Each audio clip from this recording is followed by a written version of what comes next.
बिस्मिल्लाहिर्रहमानिर्रहीम। अस्सलाम वालेकुम नाज़रीन, मैं आपको अपने इस चैनल जिसका नाम है बेसिक पाकिस्तानी लॉज इन उर्दू, जो एक उर्दू का चैनल है, इसमें खुशामदीद कहता हूँ और उम्मीद करता हूँ कि आप सब अल्लाह ताला के फजल और करम से खैर आफियत से होंगे और अल्लाह ताला से दुआ करता हूँ कि अल्लाह ताला आपके लिए आसानियाँ पैदा करें, आमीन। नाज़रीन, ये एक रिक्वेस्टेड वीडियो है, मेरे एक नाज़र हैं, सब्सक्राइबर हैं उबैद सलीम साहब, उनकी रिक्वेस्ट पे ये बना रहा हूँ। नाज़रीन, इस पुरतारी पे मैंने ये वीडियो बनाई है। मैंने अपनी पूरी कोशिश की है कि कोसे में समंदर को समा दूं, तो ये कहाँ तक मैं कामयाब हुआ हूँ इसका फैसला आप लोगों ने करना है। स्पुरतारी क्या होती है, स्पुरतारी क्यों मांगी जाती है, इसके अलावा और भी बहुत सारे क्वेश्चन हैं इस वीडियो में, तो चलते हैं हम सबको जानने के लिए अगली साइड पर।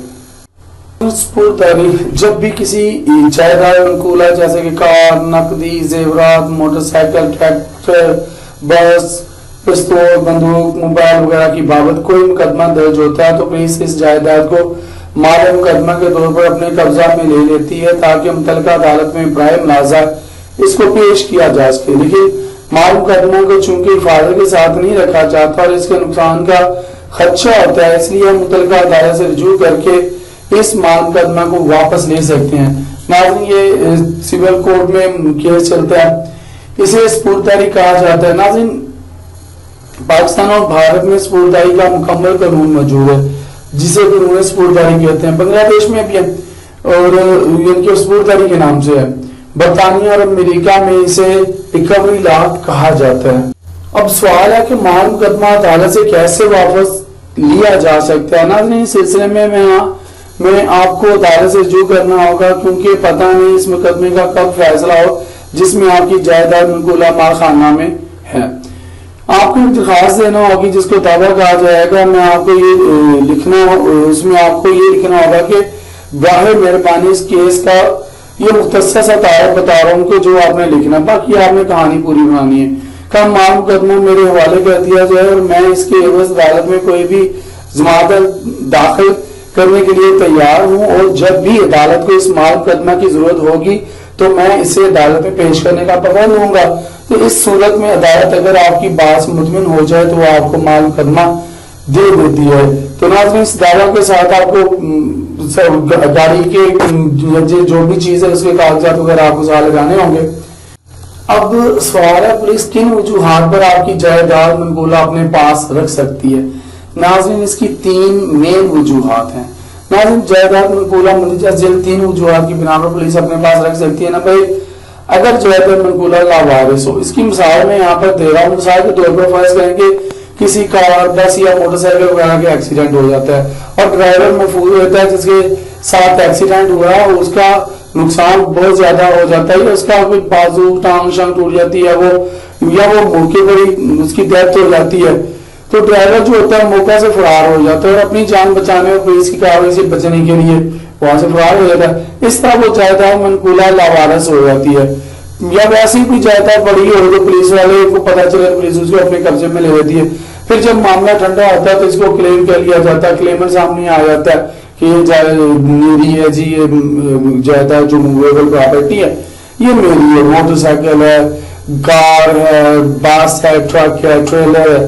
पर गाड़ी यानी कि जायदाद मनकूला के कागजात मौजूद ना हो, जो मूवेबल आपकी आइटम है, जो जायदाद है, प्रॉपर्टी है, उसमें अगर गाड़ी है तो उसके आपके पास कागजात मौजूद नहीं है, तब भी क्या होगा।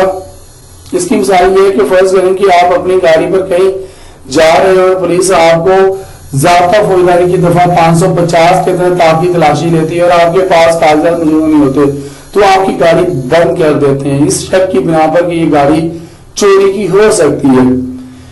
नाज़रीन, बास ये जो आपको पता है ये नाका शाका जो इन्होंने पुलिस वाले ने लगाया होता है, ये इसी दफा के तहत लगाते हैं और इनको इतलात भी होती हैं। बहुत सी गाड़ियों में चरस वगैरह निकल आती है, ड्राइवर सही होते हैं, जो इस तरह भी वो उनको पकड़ लेते हैं। पैसे तो वो लेते ही अपना जो उन्होंने बनानी होती है दिहाड़ी वो तो करते ही हैं, अगर ज्यादा मसला बन जाए तो फिर वो गाड़ी इस तरह बंद कर देते हैं, नशा वगैरह भी वहां से बरामद हो जाए गाड़ी में। और भी बहुत सारे हैं लेकिन वीडियो लंबी हो जाएगी, मैं यहाँ पर बताऊंगा फिर इंशाल्लाह किसी और वीडियो में। नाज़रीन, बाज़ औक़ात अक्सर लोग किसी से गाड़ी खरीद लेते हैं और इसे अपने नाम ट्रांसफर नहीं करवाते, तो वो भी इस ज़ाब्ता के तहत गाड़ी बंद करवा लेते हैं और फिर बहुत बड़ी मुश्किल में फंस जाते हैं, क्योंकि पहले गाड़ी को अपने नाम करवाना पड़ता है, फिर अदालत में स्पुर्दारी की दरखास्त देना पड़ेगी, फिर अदालत पुलिस की रिपोर्ट के बाद जमानती मुचलके पर गाड़ी वापस करेगी। ये प्रोसीजर आपको पता चल गया, स्पुर्दारी पर गाड़ी वापस कैसे ली जाती है अगर चले जाए तो। मजीद इसको जानने के लिए चलते हैं अगली स्लाइड पर। अब आ गया तीसरे नंबर पर केस प्रॉपर्टी, यानी कि माल जो है वो था जो चोरी शुदा है वो मौजूद है थाने में। इसकी मिसाल ये है कि फर्ज करें कि आपकी गाड़ी या घर के जेवरात वगैरह चोरी हो गए और इसकी FIR दर्ज करवाई गई है। जब भी पुलिस को आपका चोरी शुदा माल मिलता है यानी मुलजिम गिरफ्तार होता है तो वो आपको इन्फॉर्म कर देते हैं, फिर आपको इस केस के फैसले तक इस माल की स्पुर्दारी हासिल करना होगी, जो भी प्रोसीजर पीछे बताया गया उस तरह। तो अब वजह जो है, एक सवाल यहाँ पर यह आता है कि स्पुर्दारी मांगी क्यों जाती है।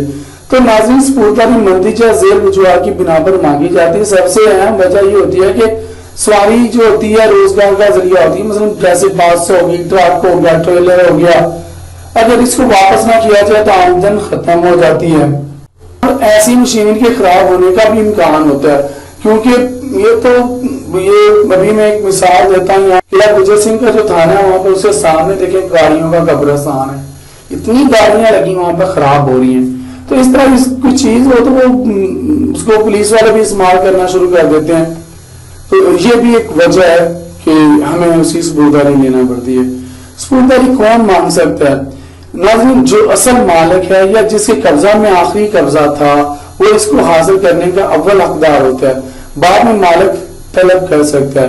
एक अहम बात नोट यहाँ पे कर लें कि छीनने वाला डाकू आखिरी कब्जा रखने का तकाजा नहीं कर सकता, यानी वो स्पुर्दारी तलब नहीं कर सकता।